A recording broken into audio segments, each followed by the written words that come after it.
Está começando. Um programa que consola, esclarece e educa. Está no ar. O que é o Espiritismo? Olá, ouvintes da Web Rádio Divulgar.net. Muito boa tarde. Está começando mais um programa O que é o Espiritismo? Comigo, André dos Anjos e Isabela Martins. Então, você já sabe que hoje é aquele programa especial onde a gente responde as perguntas que vocês nos enviaram. Minha amiga Isabela, muito boa tarde. Olá, pessoal. Boa tarde, Andréa. Boa tarde a todos os nossos ouvintes que estão aqui hoje ligadinhos, né? Para que a gente possa tirar essas dúvidas aí que rondam sobre a doutrina espírita. E você que ainda não participou e que participou, continue participando. A gente gosta muito e necessita, porque é através das perguntas de vocês que a gente percebe qual é a demanda necessária e a gente busca fazer programas para atender essa necessidade de vocês. E sem falar que a gente gosta muito dessa interação. Mande nas redes sociais do Grupo Divulgar, ou aqui mesmo na Web Rádio, que tem um espaço de recados. Participe, mande, que todo último sábado de cada mês a gente tem esse especial respondendo as perguntas de vocês. Mas antes disso, vamos nos inspirar e nos permitir envolver pela mensagem do momento de reflexão. Ouça agora, momento de reflexão. Colaboradores. Obreiros na edificação do mundo melhor não trabalham sozinhos. Ninguém realiza algo a benefício de todos sem o concurso de alguém. Com semelhante realidade, surge o problema da construção dos colaboradores para aquele tarefeiro que consegue penetrar mais amplamente no espírito de responsabilidade exigido no levantamento das boas obras.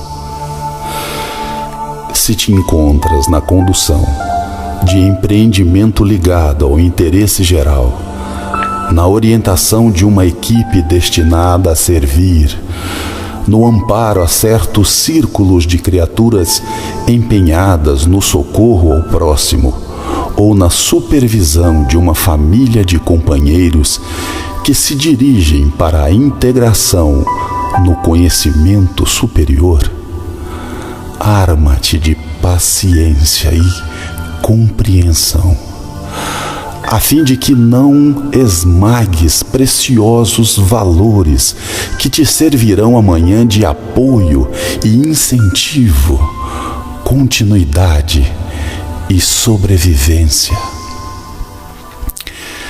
Recorda o lavrador que prepara o solo, semeia, defende a plantação iniciante, fornece-lhe adubo adequado, garante-lhe os benefícios da irrigação e protege-a até que os frutos se lhe ergam em recompensa ao trabalho de cautelosa formação. Cooperadores não nascem feitos, nem Cristo os teve. Simão Pedro ganhou fortaleza depois da negação. Tomé adquiriu confiança em seguida aos sofrimentos da dúvida.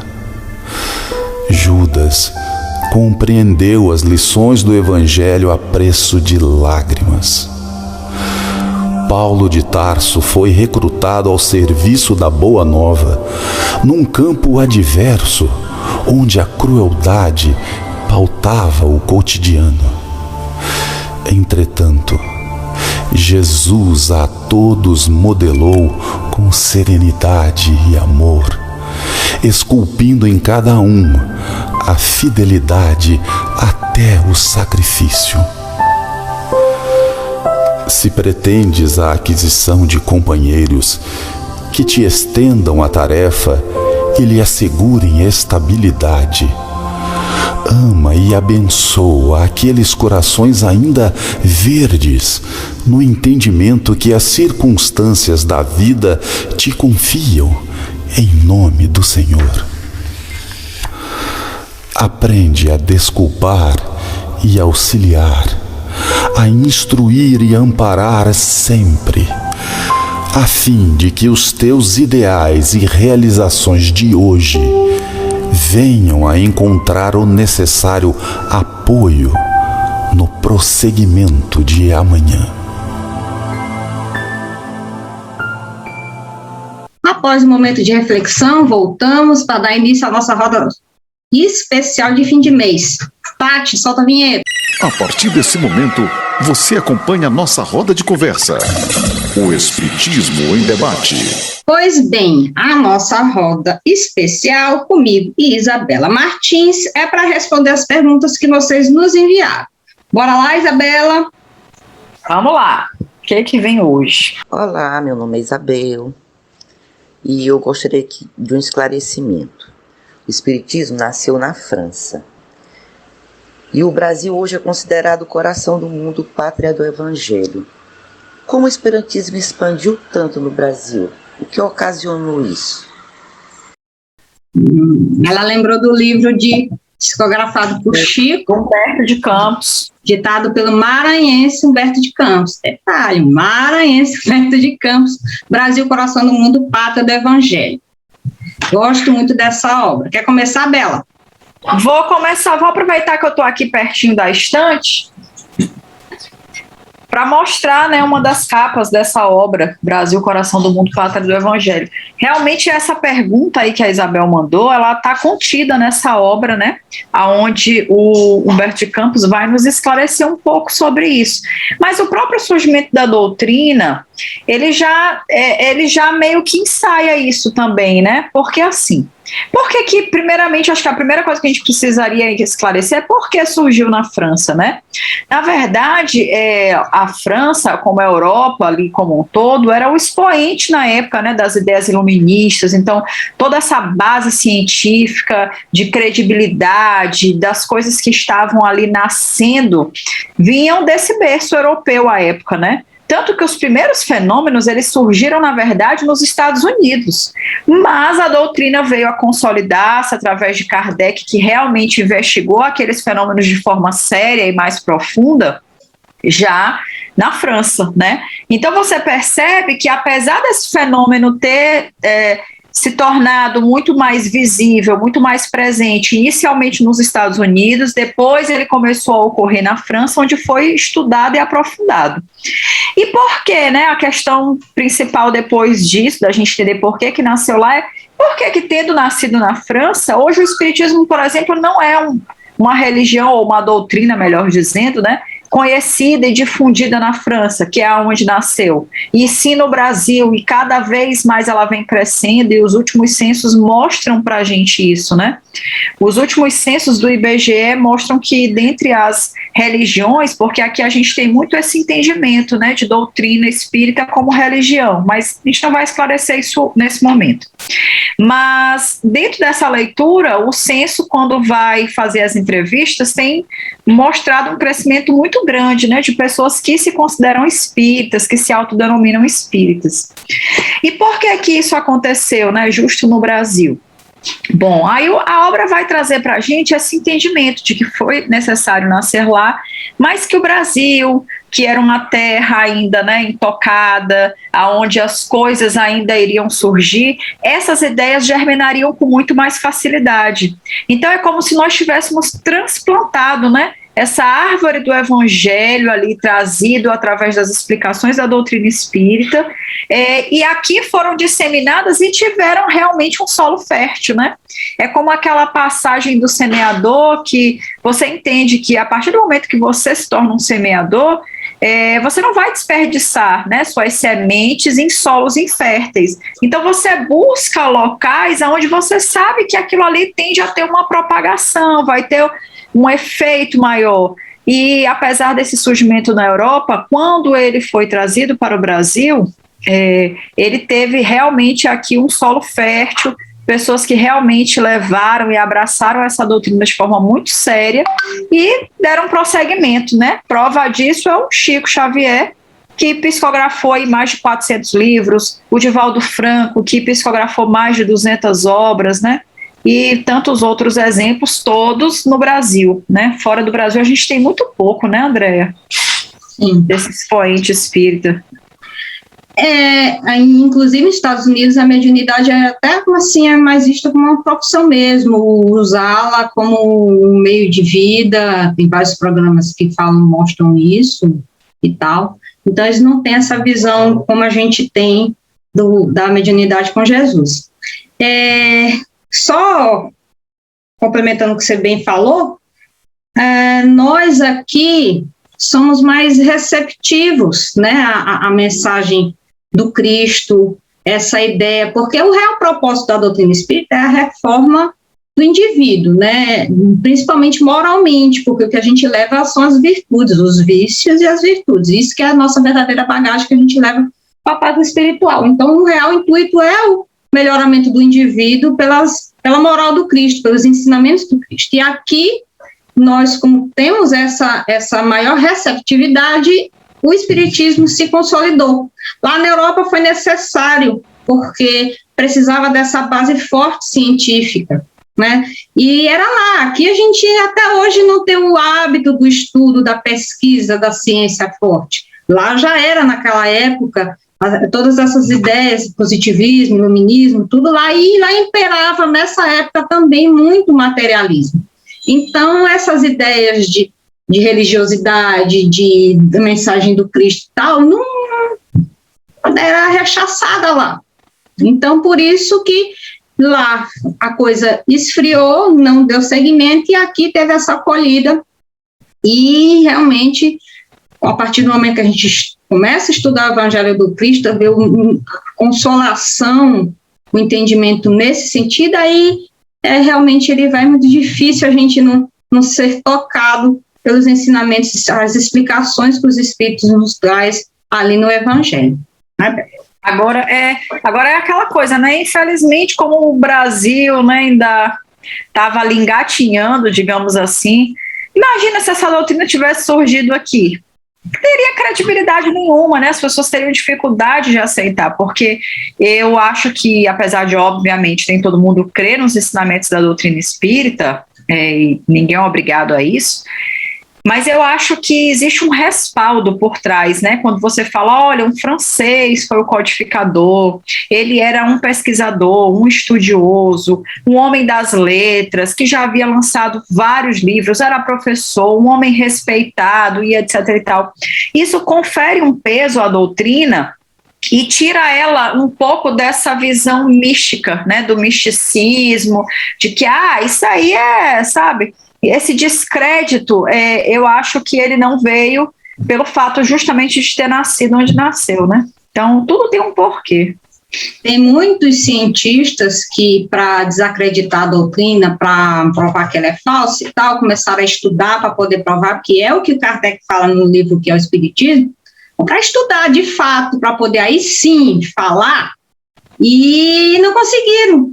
Muitos se tornaram espíritas e outros simplesmente disseram, olha, não consegui provar diferente do que eu achava, não consegui. Então, ou não conseguiu, ou então acabou se tornando espírito, se convencendo das verdades da doutrina.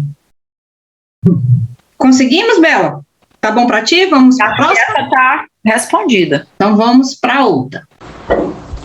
Olá, pessoal do Divulgar, André e Isabela. Bem, a minha pergunta é: o quanto prevalece o nosso desejo de reencarnar ou não?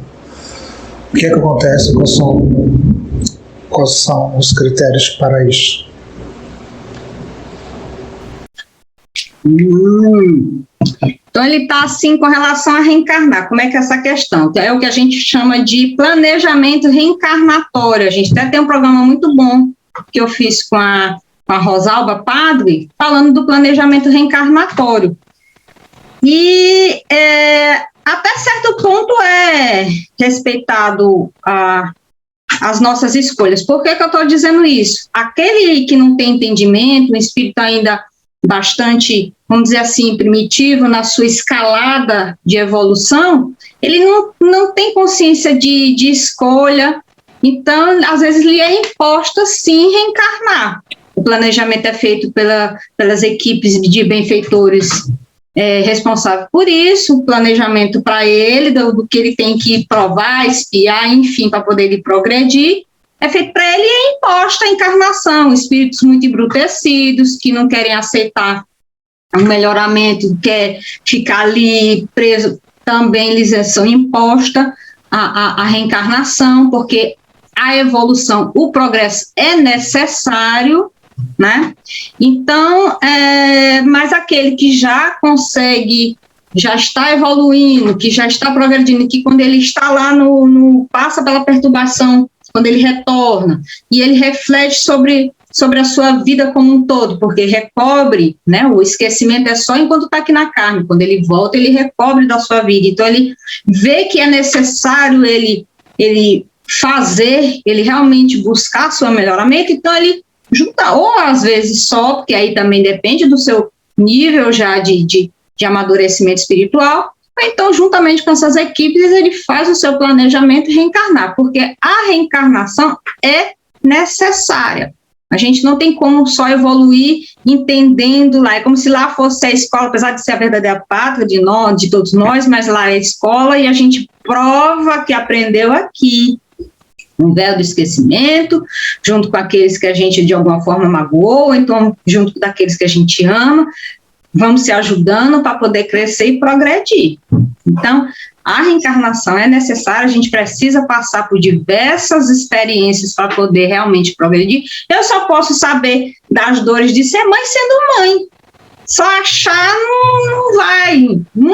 Aqui mesmo na Terra a gente diz, agora eu consigo entender o que minha mãe me dizia, o que meu pai me dizia, porque hoje eu estou na condição de pai e sei da responsabilidade de ter alguém sob a minha tutela. A gente só realmente sabe quando passa pela experiência. Então, por isso, da importância da reencarnação. Eu ouvi essa pergunta, Andréia, e eu também tive uma outra percepção com ela, né? Além dessa resposta aí que tu já deu, que é exatamente isso, quando você não tem condições, eu acho que isso ficou muito claro. Mas eu acho que talvez as pessoas também fiquem se perguntando assim, eu tenho condições, eu já participo desse planejamento, mas eu simplesmente não quero voltar. E enquanto eu ouvia, eu me lembrava, sabe, muito do quê? Do caso relatado por André Luiz no Nosso Lar, em que ele mostra lá, inclusive no filme também tem esse relato, mas no livro também, e mostra uma senhora que já está lá há muitos anos, que é conversado com ela sobre a necessidade desse retorno, dela reencarnar, dela auxiliar nas tarefas e tudo mais, e ela não quer nada com coisa nenhuma, ela quer sombra e água fresca. Então eu acho que isso acontece mesmo, né? Até porque, gente, a gente sabe que a gente chora para nascer, né? E literalmente, inclusive. Então, assim, o duro é saber que, vamos passar mais uma experiência, aí 100 anos na Terra, aí sofrendo, num plano de provas e expiações como estamos hoje. Então, tudo isso, de fato, não é agradável. Mas é que, Joel fez esse questionamento, o que acontece é que, apesar de apesar de que, no plano espiritual, existe também um trabalho e uma certa evolução, existe essa possibilidade, mas ela não é rápida, como quando você encarna. Ela não acontece da mesma forma e da mesma proporção, você não vai alcançar, digamos assim, os mesmos níveis de elevação. Então vai acontecer, se você chegar lá e, na próxima eu não quero mais vir, vou ficar por lá de eterno, você estagna. Tem uma hora que você não consegue mais, você vai ver todas as pessoas queridas, que você ama, que você gosta, vão estar em outros patamares e você está ali, permanece na mesma. Então, uma hora, você vai começar a se incomodar com aquilo, né? É como uma criança que repete de série diversas vezes. Uma hora nem ela aguenta mais, porque todo ano mudam os personagens e ela está lá estacionada ouvindo a mesma coisa, enquanto todos os coleguinhas já estão ali, num progresso, aprendendo coisas novas. Então, existe a possibilidade, até certo ponto, sim. Mas aí, se você chega a estacionar de forma muito severa, você perde essa possibilidade que é a de você interferir nessas escolhas, nesse planejamento. E aí acontece justamente o que a Andréa relatou, né? A necessidade de ser imposto a você uma reencarnação, forçadamente, mesmo que você não queira. porque a espiritualidade está entendendo que você precisa passar por aquilo, ainda que você não queira, né? É como os pais, gente. Quando a gente... e se eu pudesse, quando eu era criança, eu não fazia várias coisas. Provavelmente eu não teria nem me formado na escola. Porque apesar de não ser uma má aluna, mas eu detestava, gente. Acordar cedo todo dia, ir para aula, ter que estudar. Se fosse dependesse de mim, eu não iria. Mas aí o pai vai lá e fala, não, você não tem opção. Isso aqui eu não estou perguntando se você quer. Você tem que ir. E aí você vai lá, obedece e vê que foi o melhor que seu pai fez para você, foi ter ensinado essas coisas, né? Da mesma forma eu vejo, e a doutrina espírita traz para a gente esse entendimento de que as coisas acontecem mais ou menos dessa forma, fazendo esse comparativo grosseiro. E aí, para referenciar para você, tem um estudo da escolha das provas, Livro dos Espíritos, segunda parte, o capítulo 6 da vida espírita. Aí tem um item da escolha das provas que fala bem disso daí também. E aí a gente vai para um breve intervalo e já que a gente volta, vamos ouvir Aos Pés do Monte com Tim e Vanessa.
Voltamos após esse breve intervalo, onde continuamos respondendo as perguntas que vocês nos enviaram.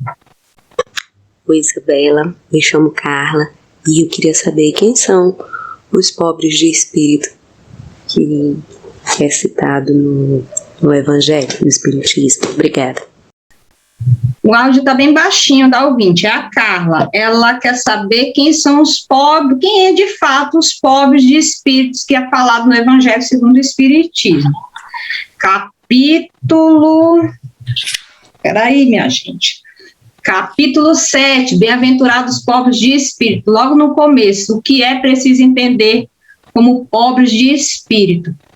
Aqui ele está querendo nos falar, Carla, realmente os humildes, né, para poder, porque os homens, a gente vê que as pessoas de muito saber intelectual, nas mais das vezes, são orgulhosos, dificilmente aceitam que tem algo superior a eles em entendimento, porque eles vão encadeando as ideias, olha, aqui o raciocínio lógico é pronto, não cabe essas ideias, esses pensamentos e tal, não aceitam.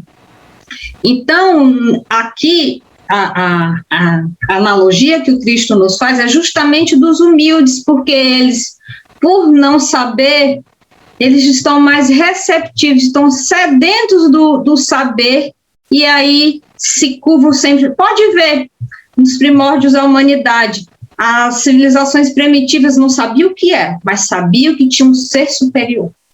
E se curvavam diante deles, era o sol, o que fosse, mas eles se curvavam por esse ser superior. Tinha essa ideia inata de que existia algo superior a eles. E aí um exemplo também dos pobres de espírito, porque dá a humildade de se reconhecer pequeno diante daquilo que ele não consegue explicar. Eu estava pegando o Evangelho, né, justamente para ver isso, porque eu lembrava que na passagem fica muito claro, os Espíritos deixam muito claro esse entendimento. E além desse início aí, que é no primeiro parágrafo, a Andréa cita essa ideia, né, da humildade e tudo mais, já no penúltimo parágrafo ele diz assim: dizendo que o reino dos céus é dos simples, Jesus deu a entender que ninguém é admitido nesse reino sem a simplicidade do coração e a humildade de espírito, que o ignorante que possui essas qualidades será preferido ao sábio que mais crê em si do que em Deus. E ele finaliza o último parágrafo dizendo: mas vale, portanto, para a felicidade futura que o homem seja pobre em espírito, no sentido mundano, e rico em qualidades morais, né? Então é exatamente isso, essa humildade e essa simplicidade é que vão ditar o que é um pobre de espírito, né? Algumas coisas no Evangelho, Carla, realmente elas deixam a gente um pouco assim atordoado, mas o que exatamente ele quis dizer, né? São situações e dúvidas muito comuns, e é muito bom que a gente esclareça para que a gente não leve, né, com a gente essa falta de entendimento, como, por exemplo, aproveitando o gancho dessa pergunta, um outro exemplo similar: bem-aventurados os aflitos. Então Deus gosta que eu fique aflita, que eu ande insegura, que eu, seja uma pessoa ansiosa. Não é exatamente esse tipo de aflição, né? Mas ele está ali nos consolando, nos dizendo que diante das adversidades da vida, bem-aventuradas aquelas pessoas que souberem ser resilientes a isso. Não é aceitar, não é ser conformista, mas que a gente saiba ter o entendimento de que aquilo é uma fase, de que vai passar, de que Deus não me abandonou.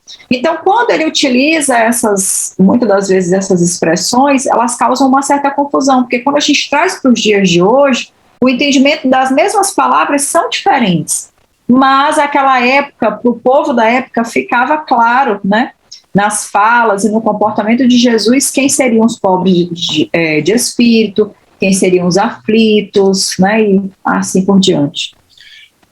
Tem um livro que eu gosto muito, Isabela, que eu digo assim, que ele foi um divisor para mim, apesar de muitos anos de estudo do Evangelho, mas tinha coisas que eu não conseguia fazer a ligação, e depois que eu estudei esse livro, parece assim que ficou claríssimo para mim.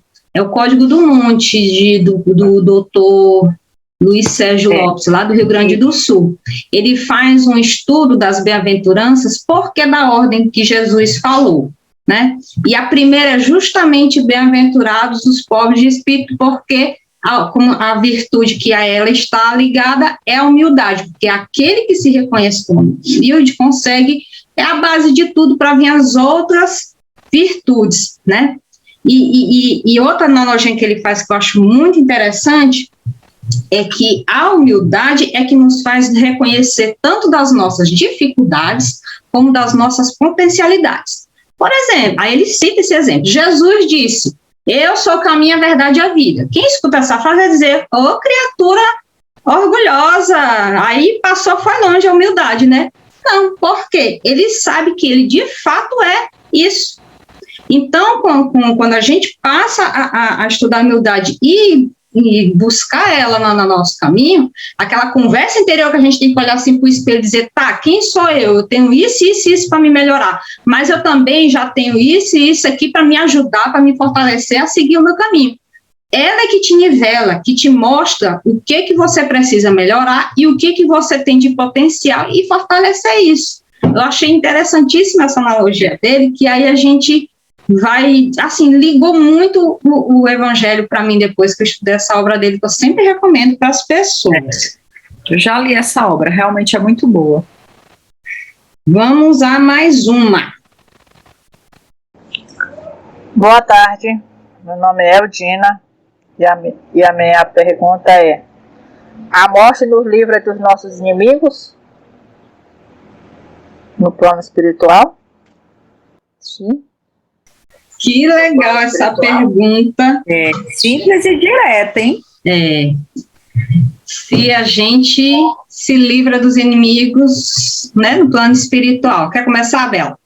Quero começar fazendo a reflexão, gente, de que o fato da gente morrer não muda absolutamente nada na vida da gente. Nada em que sentido? Ela muda, porque não estou mais aqui no plano material. Mas quem nós somos verdadeiramente e os laços que nós estamos formando, eles não se desfazem com a morte, né? Então, se eu sou uma pessoa egoísta, por exemplo, eu continuarei sendo egoísta, não é porque eu morri que agora eu aprendi todas as lições que eu precisava e não sou mais egoísta. Infelizmente, não é uma coisa tão simples assim. Então, nós continuamos, e a Andréa falou isso aqui no primeiro bloco do programa. Ela falou assim: olha, a gente morre e leva as nossas virtudes, né, os nossos defeitos, eles permanecem com a gente pós-túmulo. É a nossa bagagem.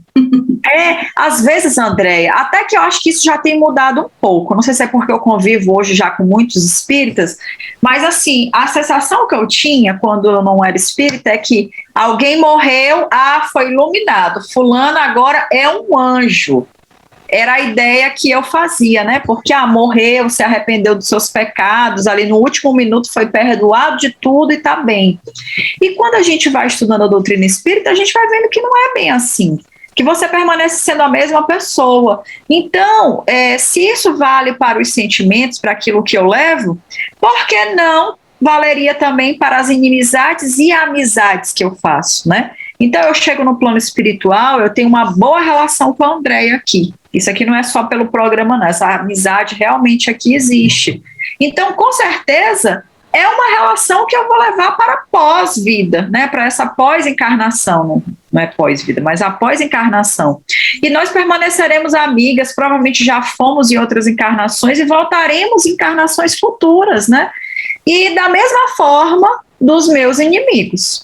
Então, as pessoas que eu tenho qualquer animosidade, que eu tenho coisas a resolver, eu estou com elas aqui, estarei com elas no plano espiritual e provavelmente voltarei com elas numa vida futura reencarnando juntas. Porque o objetivo da evolução traz consigo a ideia e o entendimento de que eu preciso amar todas as pessoas de forma igual. Eu lembro que eu já ouvi muita pergunta, André, que as pessoas fazem assim, EGES, né, ou então grupos de estudo de evangelho, então as pessoas às vezes questionam assim: mas qual é o objetivo? Como eu vou saber que eu evoluí? Aí eu falo, sempre dou essa resposta: olha, se você perceber que você consegue amar de forma indistinta todas as pessoas ao seu redor e você amar elas da mesma forma. Então, você ama seu filho do mesmo tanto que você ama o seu marido, e você ama ele do mesmo tanto que você ama o mendigo, que você nunca viu, que está te pedindo ali um prato de comida todo sujo e fedido. Pronto. Nesse dia, então, você entendeu, e você provavelmente não vai mais reencarnar, porque você entendeu o porquê da vida. E enquanto a gente não conseguir ter esse amor para com todas as pessoas de forma igual, precisaremos vir muitas vezes. Então, se eu tenho inimigos nessa encarnação, pessoas que eu desgosto, desencarnarei e permanecerei com essa ligação, com esse contato, e quando reencarnarei numa outra possibilidade, provavelmente essas relações vão estar próximas novamente, até que eu ame essa pessoa, da mesma forma que eu amo a Andréia, que hoje é uma pessoa querida para mim. Evangelho segundo o Espiritismo, capítulo 10, Bem-aventurados misericordiosos, item 5, reconcilia-te com teu inimigo enquanto está com ele a caminho, que é a advertência de Jesus. Inclusive tem uma frase boa nesse item, que diz que morta a cobra, acaba o veneno, não se aplica a nós, porque quando a gente morre, o veneno que está em nós, a gente leva para a espiritualidade. E essa advertência de Jesus nos chama a atenção, porque se a gente leva essas animosidades e os amores, a gente vai perpetuar. E se eu morrer, né, materialmente aqui, e sair daqui cheia de ódio de Isabela, quando eu estiver lá na espiritualidade, eu vou aproveitar que ela não vai estar me vendo, não vai estar me percebendo, e vou influenciar, vou perseguir a vida dela. Então tá aí muitas obsessões, tá aí, e aí eu indico para ouvinte o nosso programa sobre intervenção dos espíritos em nossas vidas, para a gente entender como eles influenciam, e aí, por isso, o perigo dessa advertência que Jesus nos faz para a gente se reconciliar enquanto está junto, porque quando a gente se separar, aí as possibilidades são muitas, né? Se a gente não se retratar, porque nessa bem-aventurança trabalhar do perdão, por mais que eu pisei na bola com Isabela, e eu de coração aberto, Isabela, pisei na bola contigo, me perdoa, Isabela, magoada ainda, não consegue me perdoar. Bem, eu quebrei o laço. Então, se Isabela desencarnar ainda magoada, com raiva de mim, querendo me perseguir, ela não vai me alcançar, porque eu já tentei em meu coração me reconciliar de verdade, não é de boca só não. Da mesma forma que eu ainda não perdoei, mas eu não consigo me aproximar do seu filho, a Isabela não, ela não vai me perdoar, então também, e fico só naquela coisa com ela, e ela de coração, isso aqui nem me triscou, né? Eu já estou naquele nível de amor, eu entendi que a André ainda é rasteira, para mim tá tudo certo, por mais que eu fique aqui lançando veneno para ela, ela não vai, porque ela não vai estar na mesma sintonia, né? Então é esse o risco dessas questões. Essa advertência de Jesus é pertinente, da gente realmente, né? Em outro momento ele fala, se a gente vai na prece, levar ao altar, se a gente tem ainda contra algo com o irmão, deixa a tua oferenda e vai se reconciliar, para depois essa sua oferenda ser bem recebida pelo Pai, porque ele quer de nós é o quê? Um coração purificado, né? Esse é o objetivo. A gente já consegue ter purificado? Não, mas se a gente está trabalhando para isso, porque o perdão é um processo, não é porque agora eu resolvi que pronto, não. Quem diria? Tem gente que sim, mas a grande maioria de nós ainda não. Tem que digerir aquilo que aconteceu e conseguir, com o tempo, ir se limpando. Mas o trabalho está sendo feito, e Deus, que sabe o que se passa conosco, de fato, as nossas reais intenções, aí ele vai receber sim a nossa prece, porque ele sabe que apesar desse coração ainda não estar purificado, mas há um trabalho, há um esforço de se melhorar. Yes. Fizemos duas, vamos a um breve intervalo. Bela, tu quer falar mais alguma coisa?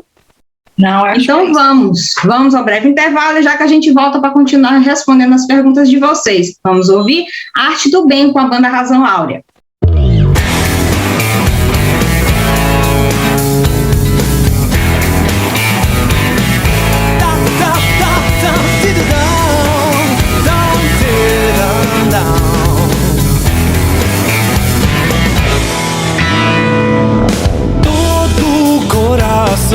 Quer se emocionar, mente em corpo são pronto pronto pra dançar no ritmo do bem, gesto que ilumina a vida e dá sabor. Para receber do alto a inspiração, basta se entregar à pura vibração. Versos, atos e telas, cores vivas na aquarela do amor. Arte, integridade na arte. É bom aprender com a arte que nos leva além. Faça parte dessa arte do bem. Arte, integridade na arte. É bom aprender com a arte que nos leva além. Faça parte dessa arte a serviço do bem.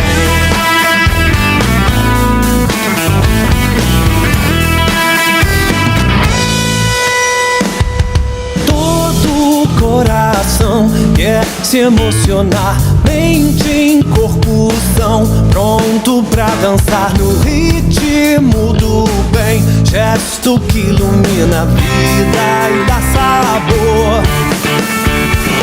Para receber do alto a inspiração, basta se entregar à pura vibração. Versos, atos e telas, cores vivas na aquarela do amor. Arte, integridade na arte. É bom aprender com a arte que nos leva além. Faça parte dessa arte do bem. Arte, integridade na arte. É bom aprender com a arte que nos leva além. Faça parte dessa arte a serviço do bem.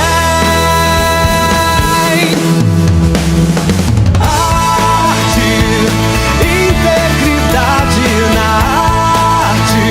É bom aprender com a arte que nos leva além. Faça parte dessa arte do bem. Arte, integridade na arte. É bom aprender com a arte que nos leva além. Faça parte dessa arte a serviço do bem.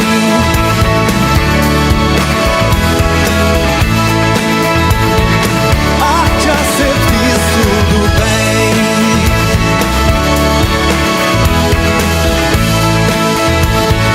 Arte a serviço do bem.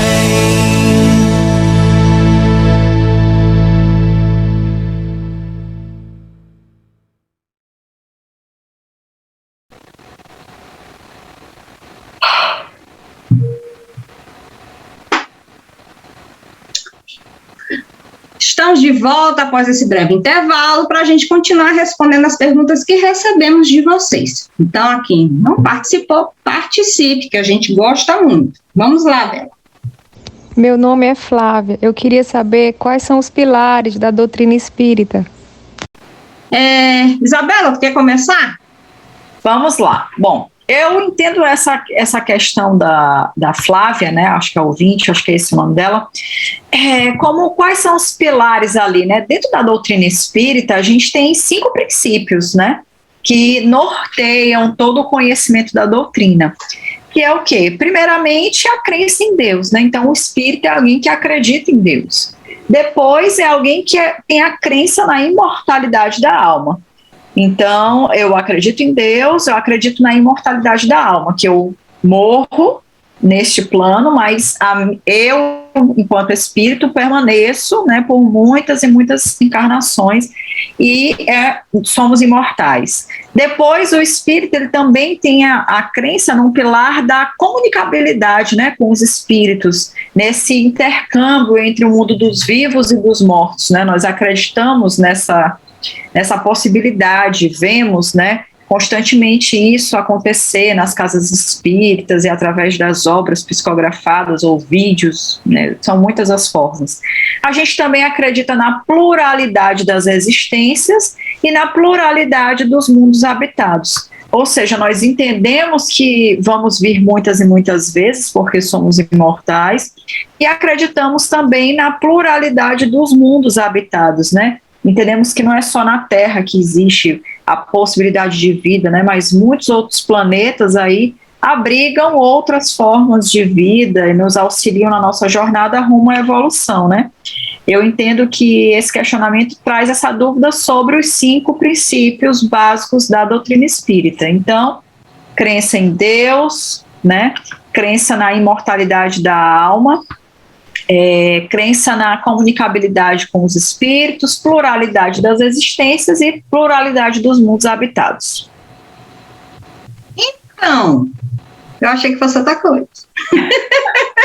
Eu entendi como tríplice aspecto, né? A doutrina espírita, ela é ciência, né? Que a gente, no primeiro bloco, a pergunta da ouvinte Isabel, falando por que foi lá, então foi necessário essa base científica que foi onde surgiu a doutrina espírita. Ciência, ela é filosofia, e aí a polêmica, religião. Tem uma parte que admite a doutrina espírita como religião e outra parte que não, que é a moral do Cristo, né? Mas, enfim, é esse triplo aspecto. E, para mim, o perdão é a explicação mais rápida para a gente entender como as três têm que se conversar. Quando a gente fala de perdão, a gente se lembra da mensagem do Cristo. Pronto, esse aspecto. Na filosofia, ela vai explicar que o perdão é necessário justamente para as relações humanas. O que o não perdão implica no meu relacionar com o mundo, com as pessoas, e o perdão, como é que também ele implica na sociedade, no meu relacionamento com as pessoas.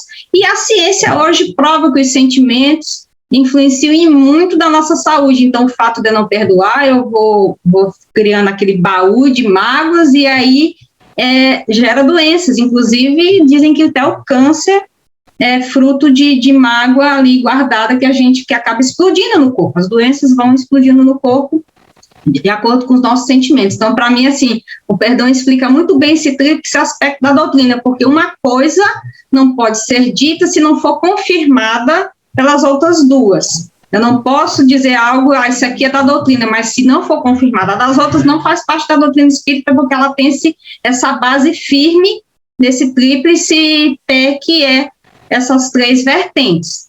Aí depois você coloca aqui nos comentários qual era a sua real intenção em saber se era os princípios, como a Isabela entendeu, ou eu com relação a esse tríplice aspecto da doutrina, que é a base dela sólida, criada na rocha, como disse Jesus.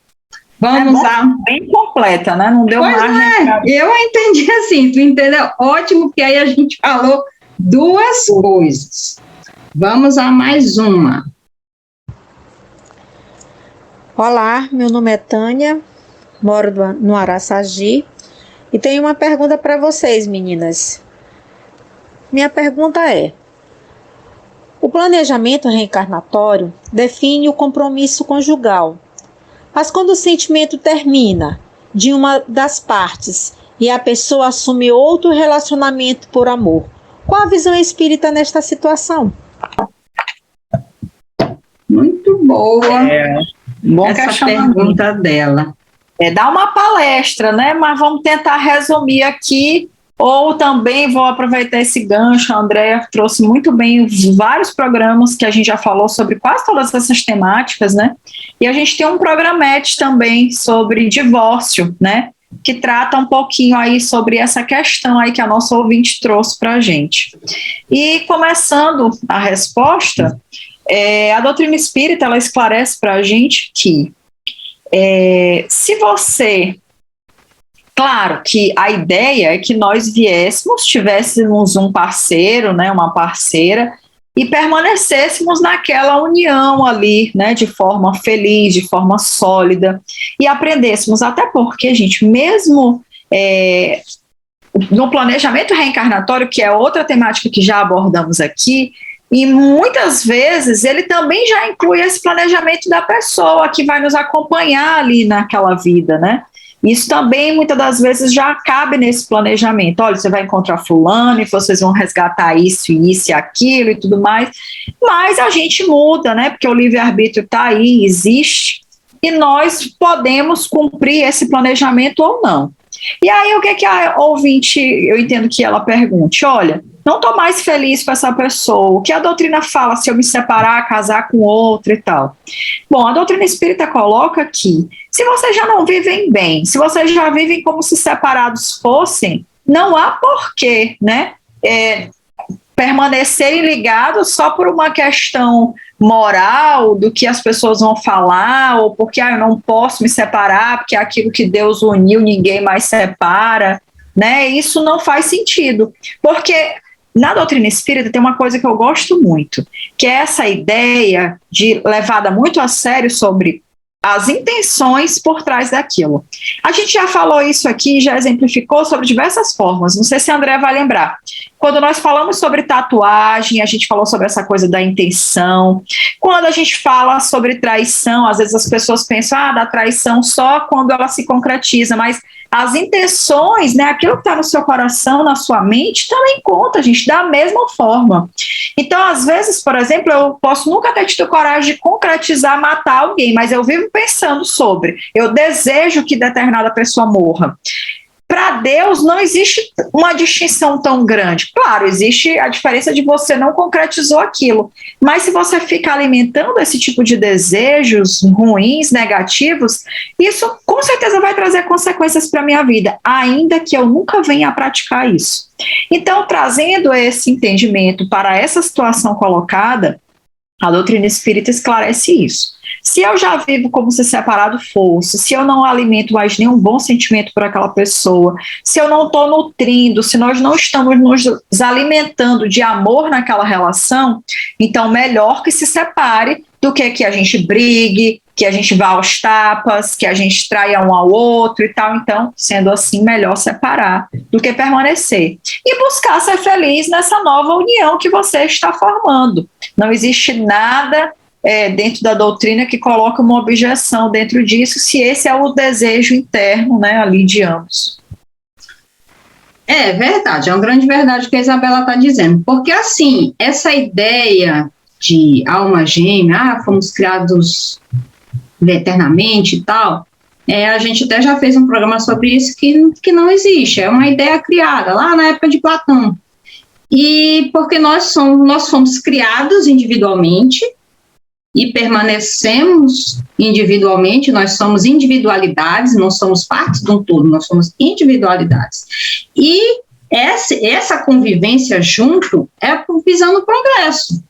Esses laços são de amor, porque o amor que é proposto pelo Cristo, que ele fala, inclusive ele fala naquela reunião, quem é minha família, né, meu pai, minha mãe e tal, são aqueles que fazem a vontade do meu pai. Por quê? Porque é aquele amor sublimado, o amor fraterno, como Isabela falou no bloco anterior, se eu amo meu filho, se eu amo meu marido, se eu amo um mendigo que está na rua da mesma forma, eu entendi o que a lei divina de amor, justiça e caridade. Então, é nesse nível, esse amor fraterno que todos vamos nos congregar. Esse amor posse, meu marido, meu filho, minha família, minha amiga, faz parte ainda dessa nossa fase que estamos, que é de aprendizado, ainda é esse amor apego, que ainda muitas das vezes a gente vê desviado, não dando certo, não tendo o real concurso. A gente pensa que uma mãe vai ser de amor e dedicação aos filhos, e muitas das vezes não é, infelizmente. Tendo essa ideia de amor, posso avaliar se não tivesse. Então, é porque é necessário ainda a gente.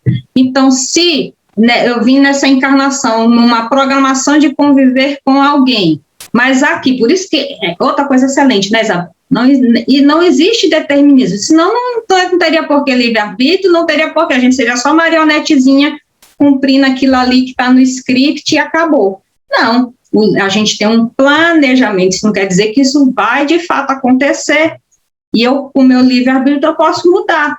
Se eu, no meu entendimento hoje, eu não estou bem com essa pessoa e vou me separar, e vou me ligar a outra, e for feliz ou não, é uma escolha minha. E quando chegar lá do outro lado, vamos nos reconhecer como que passamos um momento junto para se ajudar, porque a gente também vê no Evangelho que muitas vezes as famílias que aqui são formadas são por espíritos antipáticos, por espíritos que, no caso, que se amam, ou então espíritos que não tem nenhum vínculo, mas vêm para poder se ajudar. Um que não tem nada a ver, vem para minha família para poder ele ser adiantado, já que ele está lá, aquilo que a Isabela falou, da velhinha que estava atrasada e não queria, ela está tão atrasada, ela vai vir, a gente resolve acolher ela na nossa família para poder ajudar ela a ir para frente. Ela não tem nada a ver com a gente, mas a gente, por caridade, querer ajudar, vai, e ela passa esse momento com a gente e depois ela segue o caminho dela, não necessariamente está vinculada eternamente conosco. Então, isso tudo é muito dinâmico. E o que é mais realmente importante na balança da justiça divina é, como a Isabela falou, a vontade, a minha real intenção. Isso que pesa muito mais. Mas, Isabela? Acho que é isso. Acho que ficou bem esclarecido, né? Não existe. Na doutrina espírita, aquela frase, né, de Paulo é a frase mais certeira, né? Tudo me é lícito, mas nem tudo me convém. Agora, o que convém ou não, né, só cada um que está calçando aquele sapato ali vai saber avaliar, né?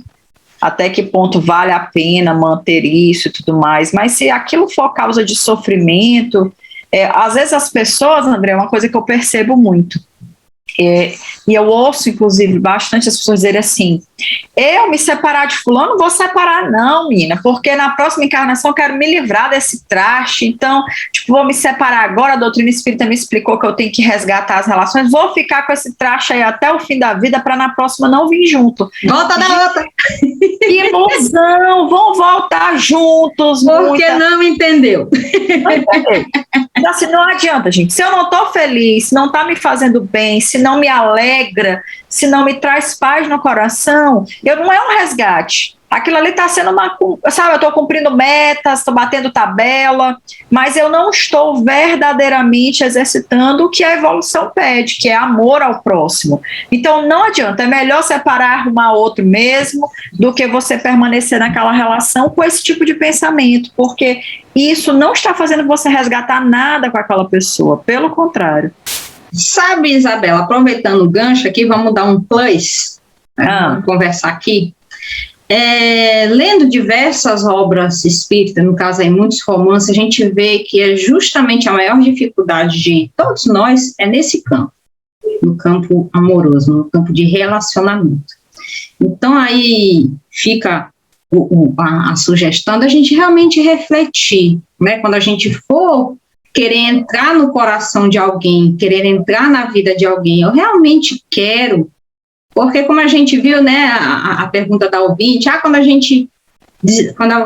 gente se livra do inimigo, quando a gente desencarna e tal, quando ele morre, a gente se livra do inimigo, porque tem muitas inimizades fruto de relacionamentos mal acabados, que mal começou, mal terminou, que dá tudo errado, coisa que a gente não foi pensada.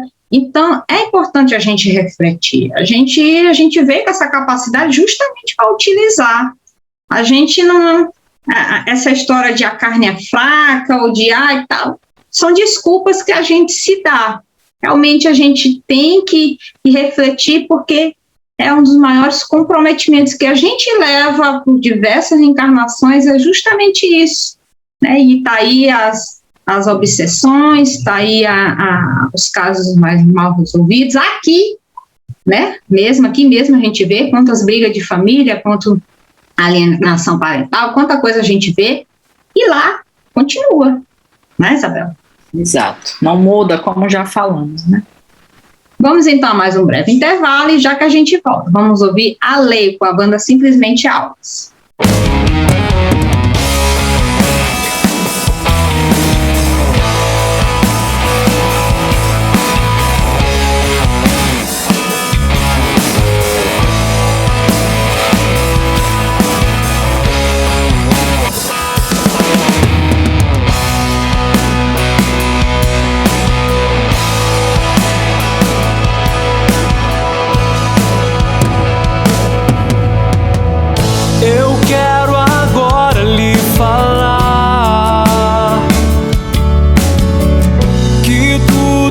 que acontecer ao meu redor não encontrará morada em meu ser, porque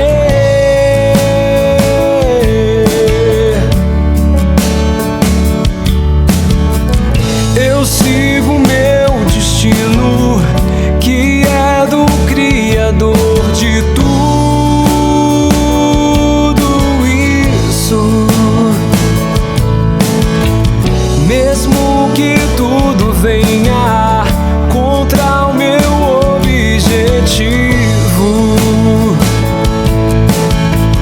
mesmo que eu tenha que renunciar aos bens indignos materiais,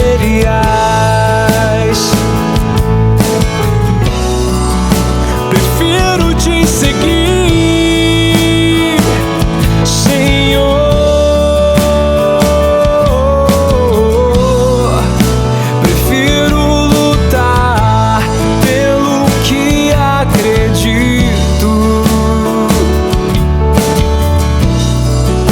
Prefiro te seguir, Senhor. Prefiro lutar pelo que acredito. Oh, oh,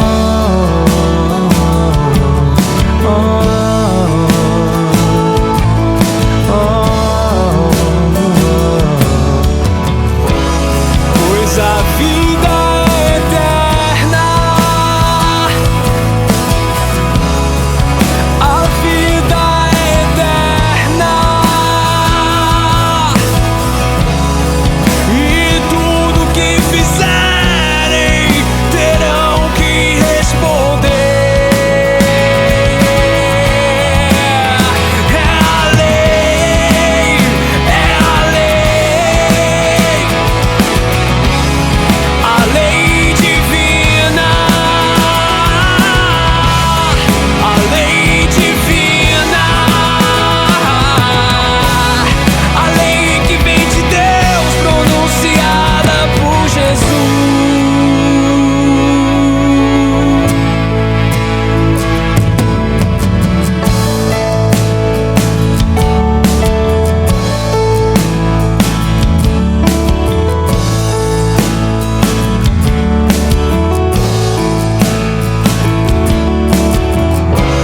Pois a vida é eterna, a vida é eterna, e tudo que fizerem terão que responder. É a lei, é a lei, a lei divina, a lei divina, a lei que vem de Deus, pronunciada por Jesus.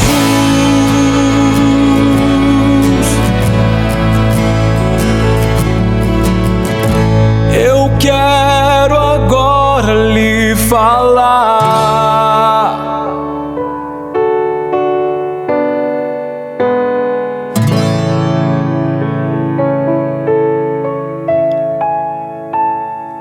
Voltamos após esse breve intervalo para encerrar o nosso programa. Foi tão gostoso que nem percebemos, né, Bela? Verdade, é sempre muito prazeroso estar aqui conversando, porque é um bate-papo mesmo, né, pra gente ouvir aquelas perguntas, lembrar do que a gente já aprendeu com a doutrina e poder compartilhar com vocês. E interagir com vocês, porque a gente fica muito feliz de saber que vocês estão querendo tirar suas dúvidas e a gente, de alguma forma, ajudar, sempre referenciando para vocês buscarem as obras básicas para poder consolidar o conhecimento que é de cada um de nós. Minha querida amiga, mais um programa da conta, muito obrigada por estar aqui aqui nesta tua casa.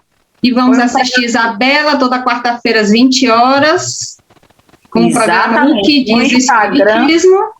No Instagram e no YouTube, toda quarta às 20 horas, tem sempre um programa novo, um programete, né, porque é um programa curto, com alguma questão polêmica, né, porque a gente gosta.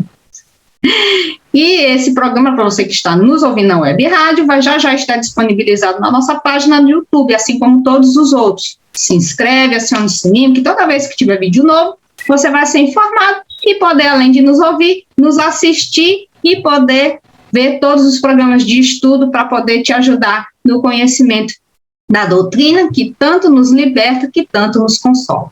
Paz e alegria a todos e até o próximo sábado aqui na web rádio divulgar.net. Você ouviu o que é o Espiritismo? Eu não